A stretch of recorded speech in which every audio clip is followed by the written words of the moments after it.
Hello guys, मैं आकाश शर्मा स्वागत करती हूँ आपका अपने यूट्यूब चैनल एजुकेशन ब्रांच पे। आई होप आप सब अच्छे होंगे।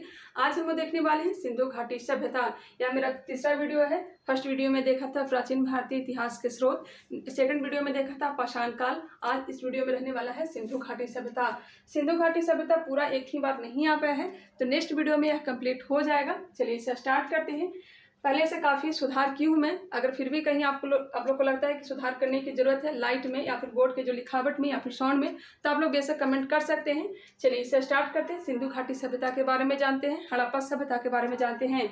सबसे पहले हड़प्पा की खोज हुई थी, इस कारण से इसे हड़प्पा सभ्यता नाम दे दिया गया था। आप लोग को पता होगा 1921 ईस्वी में दयाराम साहनी के द्वारा हड़प्पा की खोज हुई थी, इस कारण से इसे हड़प्पा सभ्यता कहते हैं।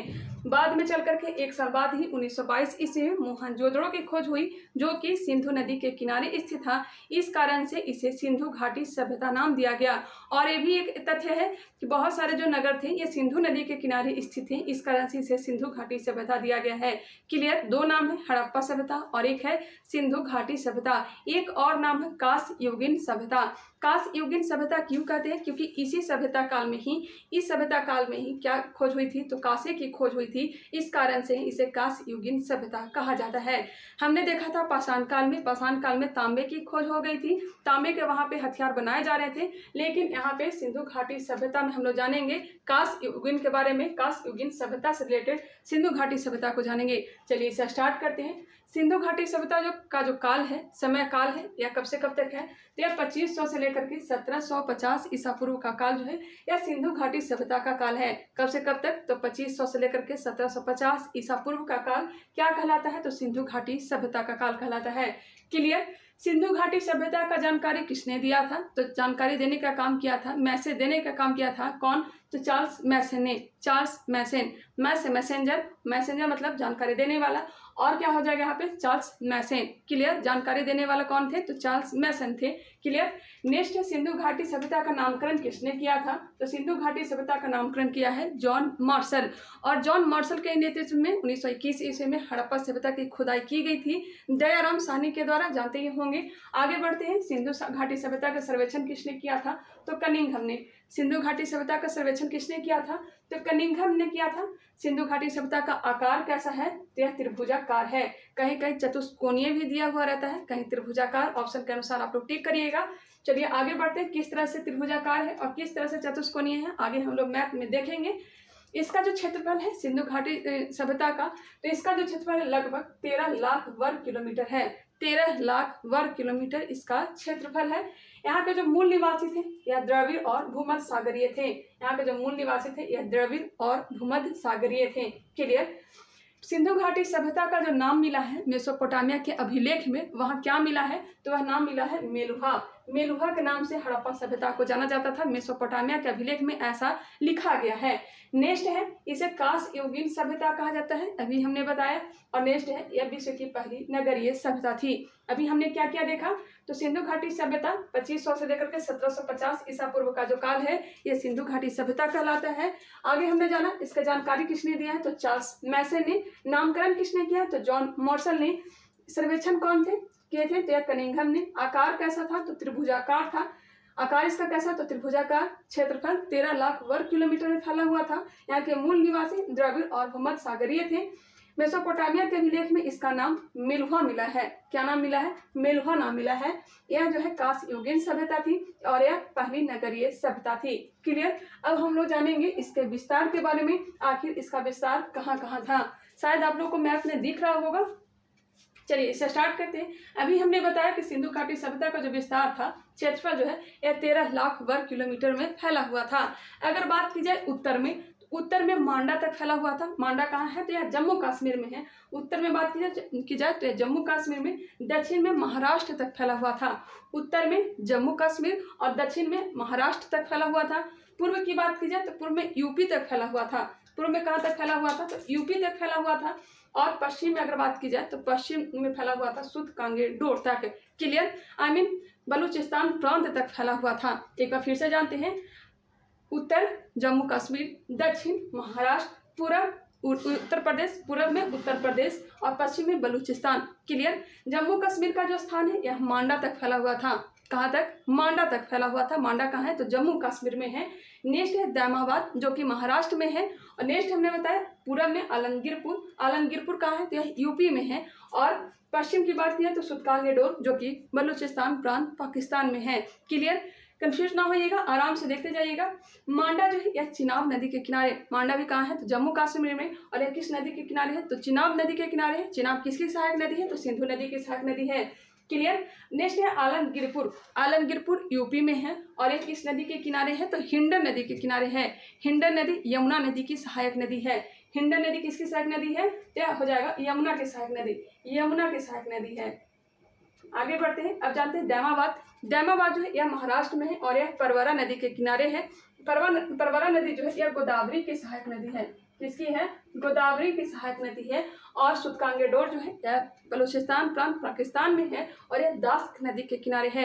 एक बार फिर से जानिए, मांडा, चिनाब, आलमगीरपुर, हिंडन, दैमाबाद, परवरा नदी और सुतकांगेडोर दास्क नदी के किनारे। ये बिहार एसएससी में एक क्वेश्चन आया था कि आलमगीरपुर जो है यह किस नदी के किनारे है, ऐसा ही क्वेश्चन आया है। तो यह आया था बिहार एसएससी में, आलमगीरपुर जो है यह हिंडन नदी के किनारे जो कि यमुना की सहायक नदी है। आई होप यह क्लियर हो गया होगा। लास्ट में एक बार फिर से मैं रिवीजन करवा दूंगी। आगे बढ़ते हैं, अब जानते हैं सिंधु घाटी सभ्यता का जो स्थल है, नगर है, वह कहाँ कहाँ स्थित है। मैंने एक छोटा सा मैप बनाया है क्योंकि जो भी स्थल थे वे इधर ही फैले हुए थे। भारत के पश्चिम उत्तर पश्चिम में ही फैले हुए थे। तो इतना ही मैंने चित्र बनाया था। और चलिए इससे स्टार्ट करते हैं। अभी हमने बताया मांडा, मांडा कहाँ है, तो यह जम्मू कश्मीर में है। जम्मू कश्मीर जानते ही होंगे, मैं तो आप लोगों को पता ही होगा। तो मांडा जो है जम्मू कश्मीर में है। रोपड़, रोपड़ कहाँ है, तो पंजाब में है। रोपड़ कहाँ है, तो पंजाब में है। हरियाणा का दो स्थल ध्यान रखेंगे, बनावली और राखीगढ़ी। बनावली और राखीगढ़ी कहाँ है, तो यह हरियाणा में है। यूपी में आलमगीरपुर है, यूपी में आलमगीरपुर। राजस्थान में कालीबंगा, राजस्थान में कालीबंगा। गुजरात में रंगपुर, लोथल और धौलावीरा। रंगपुर, लोथल और धौलावीरा। गुजरात में रंगपुर है, लोथल है, धौलावीरा है। रंगपुर कहाँ है, तो यह गुजरात के कठियावाड़ जिले में है। रंगपुर जो कि कठियावाड़ जिले गुजरात में है। लोथल जो है यह अहमदाबाद जिले में है। लोथल कहाँ है, तो अहमदाबाद जिला गुजरात में है। नेक्स्ट है धौलावीरा, धौलावीरा जो है यह कच्छ जिले में है जो कि गुजरात में है। क्लियर, एक बार फिर से मैं लास्ट में बता दूंगी। दैमाबाद अभी हमने बताया महाराष्ट्र में है। अब चलते हैं, ये जो क्षेत्र आता है यह पाकिस्तान का क्षेत्र आता है। पाकिस्तान के ऊपर में कौन है, तो अफगानिस्तान है। तब हम लोग चलते हैं पाकिस्तान की ओर। पाकिस्तान की बात की जाए तो एक है कोटदीजी। कोटदीजी कहाँ है, तो पाकिस्तान में है। पाकिस्तान के खैरपुर जिला में है। पाकिस्तान के खैरपुर जिला में स्थित है कोटदीजी। हड़प्पा जो है कहाँ है, तो यह जो है कौन जिला में है, तो माउंट गोमरी जिला। हड़प्पा जो है यह माउंट गोमरी जिला में, एक बार यहाँ पे लिख देती हूँ, माउंट गोमरी जिला में है। माउंट गोमरी जिला पाकिस्तान में हड़प्पा स्थित है। मोहनजोदड़ो कहाँ है, यह लड़काना जिले में है पाकिस्तान में। चंदहुदड़ो यह भी कहाँ है, तो पाकिस्तान में है। सुतकांगेडोर और सुतकाको यह कहाँ है, यह पाकिस्तान में है। यहाँ से क्वेश्चन आता है कि कौन से स्थल जो है भारत में है, कौन से पाकिस्तान में है, इसलिए यहाँ पे क्लियर करना जरूरी है। अभी हमने क्या बताया, तो मांडा, मांडा जो है चिनाब नदी के किनारे है। मांडा किस नदी, अब नदी याद रखेंगे, तो मांडा जो है यह चिनाब नदी के किनारे है। राखीगढ़ी, राखीगढ़ी हरियाणा में है और यह किस नदी के किनारे है, तो राखीगढ़ी हो जाएगा घग्घर नदी के किनारे, घग्घर नदी के किनारे। बनावली जो है यह रंगोई नदी के किनारे है। बनावली रंगोई नदी के किनारे हरियाणा में स्थित है।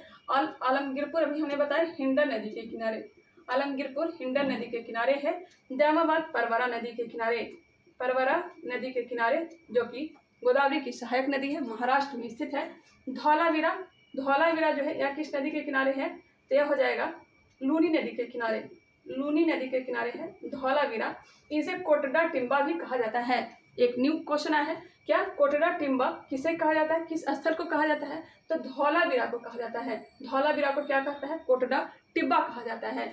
लोथल, लोथल कहाँ है, तो यह गुजरात में है और यह किस नदी के किनारे है, तो भोगवा नदी के किनारे है। किस नदी के किनारे है, भोगवा नदी के किनारे है। और रंगपुर कहाँ है, तो यह भी गुजरात में है, कठियावाड़ जिले में है और यह मादर नदी के किनारे है। रंगपुर मादर नदी के किनारे है। कालीबंगा, कालीबंगा किस नदी के किनारे है, तो कालीबंगा जो है यह घग्घर नदी के किनारे है, घग्घर नदी के किनारे है। रोपड़ किस नदी के किनारे है, तो रोपड़ जो है यह सतलज नदी के किनारे, सतलज नदी के किनारे। लास्ट में एक बार फिर से हम देख लेंगे। कोटदीजी किस नदी के किनारे है, तो कोटदीजी जो यह सिंधु नदी के किनारे, कोटदीजी सिंधु नदी के किनारे। हड़प्पा जो है यह रावी नदी के किनारे है, हड़प्पा रावी नदी के किनारे, मोहनजोदड़ो सिंधु नदी, चन्हुदड़ो सिंधु नदी, सुतकांगेडोर किस नदी के किनारे है? तो अभी सुतकांगेडोर हमने क्या बताया, तो यह दास नदी के किनारे है। कहाँ है? तो दास नदी के किनारे है। क्लियर? चलिए आगे बढ़ते हैं। और सुतका को अगर पूछा जाए तो यह सादीकोर नदी के किनारे, सादीकोर नदी के किनारे है सुतका को। एक बार फिर से जानते हैं। मांडा चिनाब नदी के किनारे, जम्मू कश्मीर। हरियाणा में दोस्त है राखी गढ़ी, राखी गढ़ी है जो हिसार जिले में स्थित है और यह घग्गर नदी के किनारे है। बनावली रंगोई नदी के किनारे, आलमगीरपुर हिंडन नदी के किनारे, कालीबंगा घग्गर नदी के किनारे, रोपड़ जो कि पंजाब में है यह सतलज नदी के किनारे है, और रंगपुर जो है यह मादर नदी के किनारे गुजरात के काठियावाड़ जिले में है। लोथल जो है यह अहमदाबाद में है, अहमदाबाद जिले में है, और यह भोगवा नदी के किनारे है। धौलावीरा कच्छ जिले में, गुजरात के कच्छ जिले में है, और यह जो है लूनी नदी के किनारे है। इसे कोटड़ा टिम्बा कहा जाता है। दैमाबाद परवरा नदी के किनारे, जो कि महाराष्ट्र की सहायक नदी है, महाराष्ट्र की सहायक नदी है। क्लियर? चलिए आगे बढ़ते हैं। कोटदीजी जो है यह सिंधु नदी के किनारे है। हड़प्पा रावी नदी के किनारे, माउंट गोमरी जिला, मोहनजोदड़ो नरकाना जिला पाकिस्तान, और यह सिंधु नदी के किनारे। चन्हुदड़ो यह भी कहाँ है? यह पाकिस्तान में है, सिंधु नदी के किनारे। नेक्स्ट है सुतकांगेडोर। सुतकांगेडोर किस नदी के किनारे? तो दास नदी के किनारे है, और सुतका को जो है यह जो है सादीकोर नदी के किनारे।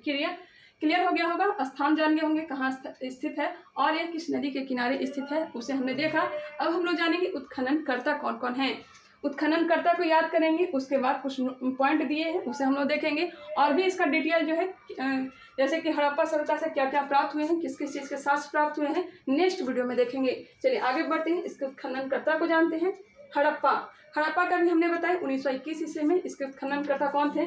तो दयाराम साहनी इसके उत्खननकर्ता थे। और एक नाम याद रखिएगा, माधव स्वरूप वत्स इसके क्या थे? उत्खननकर्ता थे। 1921 ईस्वी में हड़प्पा की खोज हुई थी। नेक्स्ट है मोहनजोदड़ो की खोज हुई थी 1922 ईस्वी में। मोहनजोदड़ो जो कि सिंधु घाटी सभ्यता का सबसे बड़ा स्थल कौन सा है? सबसे बड़ा जो स्थल है यह मोहनजोदड़ो ही है। क्लियर? आगे बढ़ते हैं। अगर भारत में बात की जाए तो भारत की सबसे बड़ा जो स्थल यह राखी गढ़ी है। भारत में सबसे बड़ा स्थल कौन सा है? तो यह राखी गढ़ी है। अगर पूरी सिंधु घाटी सभ्यता को मिला दे तो सबसे बड़ी जो शहर है यह स्थल जो है यह मोहनजोदड़ो है। क्लियर? मोहनजोदड़ो की खुदाई किसने की है? तो राखल दास बनर्जी 1922। नेक्स्ट है चन्हुदड़ो की खोज हुई थी 1931 ईस्वी में। 1931 ईस्वी में कहाँ है? तो यह पाकिस्तान में है, सिंधु नदी के किनारे है, और इसको किसने खोज की है? तो गोपाल मजुमदार ने। चन्हुदड़ो इसको ट्रिक से याद रख सकते हैं। चन्हुदड़ो मतलब चांद जैसा चेहरा, तो कौन देखेगा? तो मजनू देखेगा, गोपाल मजुमदार। इस तरह से रिलेट करके याद करेंगे तो आसानी से याद हो सकता है। हमने क्या बताया? चन्हुदड़ो चांद जैसा मुखड़ा। ऐसा नहीं लग रहा है कि चांद का यहाँ पे वर्ड आ रहा है चन्हुदड़ो से। और कौन देखेगा? तो मजनू देखेगा, गोपाल मजुमदार। कब खोज की है? तो 1931 ईस्वी में। नेक्स्ट है कालीबंगा का मतलब होता है काले रंग की चूड़ियाँ, और कालीबंगा कहाँ है? तो राजस्थान में है। किस नदी के किनारे? तो घग्गर नदी के किनारे स्थित है कालीबंगा। इसका खुद खननकर्ता कौन थे? तो बीबी लाल और बीके थापर थे। यहाँ एक रिलेट कर सकते हैं। कालीबंगा मतलब चूड़ी लाने के लिए बोला अपने पति को, तो नहीं लेकर के आया तो क्या हो गई? बीबी लाल हो गई, नाराज के मारे लाल हो गई, और गुस्से में आकर के क्या कर दिया? थप्पड़ जड़ दिया। इस तरह से रिलेटेड मतलब कि इसको इस तरह से रिलेट कर याद करेंगे तो आप लोग को आसानी से याद हो सकती है। कालीबंगा का उत्खननकर्ता कौन है? तो बीबी लाल और बीके थापड़ 1953 ईस्वी में इसके उत्खनन किया गया था। नेक्स्ट है कोटदीजी के उत्खननकर्ता कौन थे? तो फजल अहमद। कोटदीजी के उत्खननकर्ता कौन है? तो फजल अहमद 1953 ईस्वी में। 1953 ईस्वी में फजल अहमद ने कोटदीजी की उत्खनन किया था। क्लियर? नेक्स्ट है रंगपुर के उत्खननकर्ता कौन थे? रंगपुर की खोज किसने की थी? तो रंगनाथ राव ने रंगपुर की उत्खनन की थी। कब की थी? तो 1953-54 में रंगनाथ राव ने रंगपुर की खोज की थी। रोपड़ की खोज की थी यगदत्त शर्मा। रोपड़ की खोज किसने की थी? यगदत्त शर्मा। और एक चीज और, आलमगीरपुर, रोपड़ और आलमगीरपुर दोनों की खोज की है यगदत्त शर्मा ने। वही रोपड़ की खोज की गई है 1953-56 में, और आलमगीरपुर की उत्खनन किया गया है, खोज किया गया है 1958 ईस्वी में। 1958 में आलमगीरपुर की खोज की गई है। आलमगीरपुर कहाँ है? तो हिंडन नदी के किनारे यूपी में स्थित है, और इसकी खोज की है यगदत्त शर्मा ने। और रोपड़ जो कि कहाँ है? सतलज नदी के किनारे पंजाब में स्थित है और इसकी भी खोज किसने की है? यज्ञदत्त शर्मा ने। नेक्स्ट है लोथल। लोथल कहाँ है? यह भोगवा नदी के किनारे है, गुजरात में है और यह जो है रंगनाथ राव इसकी खोज की है। रंगनाथ राव ने लोथल की खोज की है 1955 में और 1962 ईस्वी में। क्लियर। नेक्स्ट है सूतकांगेडोर। सूतकांगेडोर की खोज किसने की है? तो ऑरेंज स्टाइल ने। ऑरेंज स्टाइल ने और जॉर्ज डेल्स ने। ऑरेंज स्टाइल और जॉर्ज डेल्स ने सूतकांगेडोर, जो कि दास नदी के किनारे बलूचिस्तान प्रांत में है, पाकिस्तान में स्थित है। क्लियर। नेक्स्ट है बनावली। बनावली की खोज किसने की है? तो रविंद्र सिंह बिष्ट। बनावली का है, यह हरियाणा में है। और धौलावीरा की भी खोज किसने की है? रविंद्र सिंह बिष्ट ने। और धौलावीरा की खोज कब की गई है? 1990-91 में की गई है। क्लियर। इतना पॉइंट तो क्लियर हो गया होगा। चलिए आगे बढ़ते हैं। अब देखते हैं कुछ नोट्स दिए गए हैं, यहाँ पे नोट्स करके मैं लिखी हूँ। 6 बड़े नगर। सिंधु घाटी सभ्यता का 6 बड़े नगर का दर्जा किसे प्राप्त है, उसे हम लोग जानेंगे। तो 6 बड़े नगर हैं मोहनजोदड़ो, हड़प्पा, गवारीवाला। एक एक पॉइंट करके याद करिएगा। मोहनजोदड़ो, हड़प्पा, ग्वारीवाला। मोहनजोदड़ो, हड़प्पा, ग्वारीवाला। और उसके बाद धौलावीरा, राखीगढ़ी और कालीबंगा। क्लियर। कौन कौन से 6 बड़े नगर हैं? या मोहनजोदड़ो, हड़प्पा, ग्वारीवाला, धौलावीरा, राखीगढ़ी और कालीबंगा। क्लियर। क्या क्या हमने बताया? हड़प्पा, मोहनजोदड़ो, ग्वारीवाला, राखीगढ़ी, धौलावीरा और कालीबंगा। क्लियर। नेक्स्ट है सिंधु घाटी सभ्यता का जो समाज कैसा था? तो यह मातृसत्तात्मक था। क्वेश्चन आता है यहाँ से कि सिंधु घाटी सभ्यता का समाज कैसा था? तो यह मातृसत्तात्मक था। नेक्स्ट है यहाँ का जो मुहर थी उस पर एक सींग वाला जानवर का चित्र अंकित किया गया था। एक सींग वाला जानवर का चित्र अंकित मुहर पे किया गया था। मुहर कहाँ से प्राप्त हुआ है? तो फारस की मुहर प्राप्त हुआ है लोथल से। एक सींग वाला जानवर का चित्र उस पे मिला है मुहर पे। और बाट जो होता था, नाप तौल करने वाला जो बाट होता था, यह न्यूनतम जो होता है यह 16 kg का होता था। कितने kg का? 16 kg का होता था। यहाँ की जो अर्थव्यवस्था थी, मुख्य अर्थव्यवस्था यह व्यापार थी। मुख्य अर्थव्यवस्था अगर पूछ दिया जाए तो व्यापार थी। व्यापार विदेशों से हुआ करते थे। और दूसरा अर्थव्यवस्था क्या था? तो कृषि था। पहला क्या था? तो अर्थव्यवस्था था। दूसरा क्या था? तो कृषि था। वही वैदिक सभ्यता में अगर आप लोग जाएंगे तो वहाँ मुख्य अर्थव्यवस्था कृषि हो जाएगा। ठीक है। पशुपालन हो जाएगा, पशुपालन। और यहाँ का मुख्य अर्थव्यवस्था व्यापार और कृषि था। क्लियर। नेक्स्ट यहाँ के जो लोग थे, सिंधु घाटी सभ्यता के जो लोग थे, यह युद्ध से परिचित नहीं थे। युद्ध से परिचित नहीं थे। क्लियर। नेक्स्ट है इसके समकालीन हड़प्पा सभ्यता के समकालीन मेसोपोटामिया की सभ्यता थी, रोम की सभ्यता थी और मिस्र की सभ्यता थी। रोम का तो क्लियर नहीं, मिस्र की सभ्यता और मेसोपोटामिया की जो सभ्यता थी यह सिंधु घाटी सभ्यता के समकालीन ही थी। नेक्स्ट यहाँ की जो सड़क जो थी यह समकोण पर काटती थी। पूर्व से पश्चिम की ओर सड़क होती थी और एक दूसरे को समकोण पर काटा करती थी। और यहाँ के जो घर के दरवाजे होते थे यह सड़क के अपोजिट दिशा में होते थे। लेकिन अपवाद में याद रखिएगा लोथल का जो सड़क के दरवाजे होते थे यह कहाँ खुलती थी? तो मुख्य सड़क पे ही खुलती थी। लेकिन और बाकी सब जगह जो था वहाँ पे जो सड़क के किनारे जो घर होते थे उसके जो दरवाजे होते थे वह अपोजिट साइड में खुला करते थे। नेक्स्ट है इसके नगर जो होता था ग्रिड पद्धति द्वारा निर्मित होती थी। घर का जो विन्यास होता था यह कौन सा होता था? तो ग्रिड पद्धति द्वारा निर्मित किया जाता था। क्लियर है। यहाँ के जो शहर होते थे यह उच्च और निम्न में वर्गीकृत होते थे। उच्च और निम्न में सिंधु घाटी सभ्यता के जो लोग होते थे या वर्ग मतलब अपने आप को क्या कर रखे थे? तो यह बांट रखे थे ऊंच और नीच में। और ऊंचे जो लोग थे, शहर के ऊंचे जो लोग थे यह किलेबंदी करके रहते थे। ऊंचे लोग किलेबंदी करके रहते थे, वही नीचे लोग में किलेबंदी नहीं होती थी। लेकिन अपवाद में याद रखिएगा कालीबंगा में दोनों भागों में ऊंच और निम्न दोनों जगह क्या थे? किलाबंदी किए गए थे। कहाँ? कालीबंगा में। नेक्स्ट है यहाँ के लोग यहाँ से मंदिर के अवशेष प्राप्त नहीं हुए हैं, गाय के सांस प्राप्त नहीं हुआ है। और यहाँ के जो ईंट थी या पकी और अलंकृत ईंट यूज किया जाता था। यहाँ के ईंट कैसा था? तो पकी और अलंकृत ईंट। इसका साक्ष्य कहाँ से प्राप्त हुआ है? कालीबंगा से। एक बार फिर से देखते हैं फटाफट अंदाज में। सिंधु घाटी सभ्यता, इसका जो समय काल है 2500 से लेकर के 1750 ईसा पूर्व। जानकारी दिया है चार्ल्स मैसन ने, नामकरण किया है जॉन मार्शल ने, सर्वेक्षण कनिंघम। आकार जो है या त्रिभुजाकार है। क्षेत्रफल 13 लाख वर्ग किलोमीटर तक फैला हुआ था। यहाँ के मूल निवासी द्रविड़ और भूमध्य सागरीय थे। मेसोपोटामिया के अभिलेख में इसका नाम मेलुहा मिलता है। यह कांस्य युगीन सभ्यता थी, यह पहली नगरीय सभ्यता थी। इसका विस्तार देखते हैं तो उत्तर में जम्मू कश्मीर के मांडा तक, दक्षिण में महाराष्ट्र के दैमाबाद तक, पूरब में आलमगीरपुर यूपी तक, और पश्चिम की बात की जाए तो बलूचिस्तान के सूतकांगेडोर तक इसका विस्तार था। मांडा जो है यह चिनाब नदी के किनारे है। आलमगीरपुर जो है यह हिंडन नदी के किनारे है, ये हिंडन नदी यूपी में है। और दैमाबाद परवरा नदी के किनारे महाराष्ट्र। सुतकांगेडोर दास्क नदी के किनारे बलूचिस्तान। क्लियर। इसका जो लिपि था, सिंधु घाटी सभ्यता का जो लिपि, यह कैसा लिपि था? तो यह भाव चित्रात्मक लिपि था। लिपि कैसा था? तो भाव चित्रात्मक था। दाएं से बाएं लिखा जाता था, दाएं से बाएं लिखा जाता था। अभी तक इसे पढ़ा नहीं गया है, इसलिए सिंधु घाटी सभ्यता को आज ऐतिहासिक काल में पढ़ते हैं। यहाँ तो लिखा तो गया है लेकिन पढ़ा नहीं जा सका, लिखा तो गया लेकिन अभी तक पढ़ा नहीं जा सका है। अब हम लोग जानेंगे कि सब स्थित कहाँ है। तो मांडा भी हमने बताया जम्मू कश्मीर में, रोपड़ पंजाब, राखीगढ़ी और बनावली हरियाणा, राखीगढ़ी बनावली हरियाणा, आलमगीरपुर उत्तर प्रदेश, कालीबंगा राजस्थान, रंगपुर लोथल और धौलावीरा लोथल कहाँ है? तो गुजरात में है। नेक्स्ट है दैमाबाद जो कि महाराष्ट्र में है। और ये सब जो स्थित है यह पाकिस्तान में है, जैसे कि कोटदीजी खैरपुर जिला पाकिस्तान में है। हड़प्पा जो है यह माउंट गोमरी जिला पाकिस्तान में है। मोहनजोदड़ो यह लड़काना जिला पाकिस्तान में है। चन्हुदड़ो यह भी कहाँ है? तो पाकिस्तान में है। क्लियर। नेक्स्ट है सुतकांगेडोर, यह बलूचिस्तान में है। सुतकाकोह यह जो है समुद्र से लगा हुआ है, यहीं पे बंदरगाह है सुतकाकोह में। और एक स्थल और है लोथल।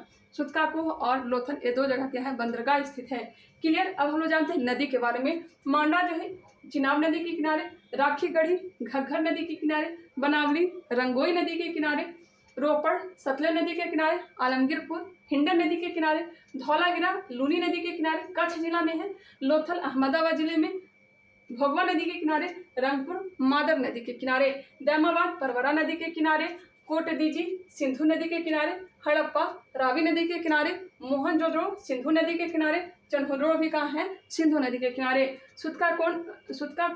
सुतकांगेडोर किस नदी के किनारे है? दास्क नदी के किनारे है। क्लियर। इतना तो क्लियर हो ही गया होगा। अब आगे बढ़ते हैं। हड़प्पा का उत्खनन करता कौन थे? तो दयाराम साहनी 1921 ईस्वी में किया गया था। माधव स्वरूप वर्ष भी इसका उत्खनन करता है। मोहनजोदड़ो राखलदास बनर्जी कब? 1922। चन्हुदड़ो की खोज किसने की है? तो गोपाल मजुमदार ने कब? 1931 में। कालीबंगा बीवी लाल बी के थापड़, हमने एक ट्रिक बताया था, वहां से आप रिलेट करके इसे याद कर सकते हैं। कोटदीजी के उत्खनन करता थे फजल अहमद। कोटदीजी की खोज किसने की थी? फजल अहमद ने 1953 ईस्वी में। रंगपुर की खोज किसने की है? तो रंगनाथ राव ने। रंगपुर और लोथल की खोज किसने की है? तो रंगनाथ राव ने। नेक्स्ट है रोपड़ की खोज किसने की है? यज्ञदत्त शर्मा ने। आलमगीरपुर की भी खोज किसने की है? यज्ञदत्त शर्मा ने। क्लियर। रंगपुर और लोथल रंगनाथ राव, रोपड़ और आलमगीरपुर यज्ञदत्त शर्मा। क्लियर। नेक्स्ट है सुतकांगेडोर की खोज किसने की है? तो ऑरेंज स्टाइल और जॉर्ज डेल्स ने 1927 एवं 1962 में। नेक्स्ट है बनावली और धौलावीरा की खोज किसने की है? तो रविंद्र सिंह बिष्ट ने। नेक्स्ट हमने कुछ पॉइंट बताया है, तो 6 बड़े नगर का नाम याद रखिएगा। मोहनजोदड़ो, हड़प्पा, ग्वारीवाला, राखीगढ़ी, मोहनजोदड़ो और कालीबंगा। क्या क्या है? मोहनजोदड़ो, हड़प्पा, ग्वारीवाला और धौलावीरा, राखीगढ़ी और कालीबंगा। नेक्स्ट है यहाँ की समाज मातृसत्तात्मक थी। मुहर पर एक सिंग वाले जानवर का चित्र अंकित किया गया था, गाय का चित्र अंकित नहीं था। बाट 16 kg के होते थे, न्यूनतम जो बाट होते थे मापतौल के लिए जो प्रयोग किया जाता था यह 16 kg का होता था। इसकी अर्थव्यवस्था का मुख्य आधार व्यापार और कृषि था। नेक्स्ट यहाँ के लोग युद्ध से परिचित नहीं थे। यहाँ की जो सड़कें थी एक दूसरे को समकोण पर काटा करती थी। पूर्व से पश्चिम की ओर सड़क बना हुआ था। यहाँ की जो सड़क के मुख्य दरवाजे होते थे यह सड़क के अपोजिट साइड में होते थे, लेकिन लोथल ऐसा जगह था जहाँ जो दरवाजे थे यह सड़क पे ही हुआ करते थे। नेक्स्ट है यहाँ समकालीन किसकी थी? तो मेसोपोटामिया की सभ्यता, मिस्र की सभ्यता की समकालीन यह थी। नेक्स्ट यहाँ की जो नगर जो थी बसाई गई थी यह ग्रिड पद्धति द्वारा निर्मित की गई थी। यहाँ के शहर जो थे यह उच्च और निम्न में वर्गीकृत किए गए थे। उच्च जो था यहाँ किलेबंदी की गई थी और बाकी निम्न में किलेबंदी नहीं की गई थी। लेकिन अपवाद में याद रखिएगा कालीबंगा में उच्च और निम्न दोनों जगह किलेबंदी की गई थी। नेक्स्ट यहाँ मंदिर के अवशेष प्राप्त नहीं हुए हैं, गाय के साक्ष्य प्राप्त नहीं हुए हैं। यहाँ पे जो ईंट का प्रयोग किया गया है पक्की और अलंकृत ईंट का प्रयोग किया गया है। आई होप यह क्लियर हो चुका होगा, याद हो चुका होगा। नेक्स्ट वीडियो में हम लोग जानेंगे किस स्थान से क्या क्या प्राप्त हुए, क्योंकि वहां से भी क्वेश्चन आते हैं। 2 वीडियो में से हम लोग फटाफट से कंप्लीट कर लेंगे। चलिए मिलते हैं नेक्स्ट वीडियो में। ये वीडियो कैसा लगा, कहीं आप लोग को डाउट लगता है या फिर कुछ और सुधार करने की जरूरत है तो आप लोग कमेंट करके जरूर बता सकते हैं। मिलते हैं नेक्स्ट वीडियो में, तब तक के लिए धन्यवाद।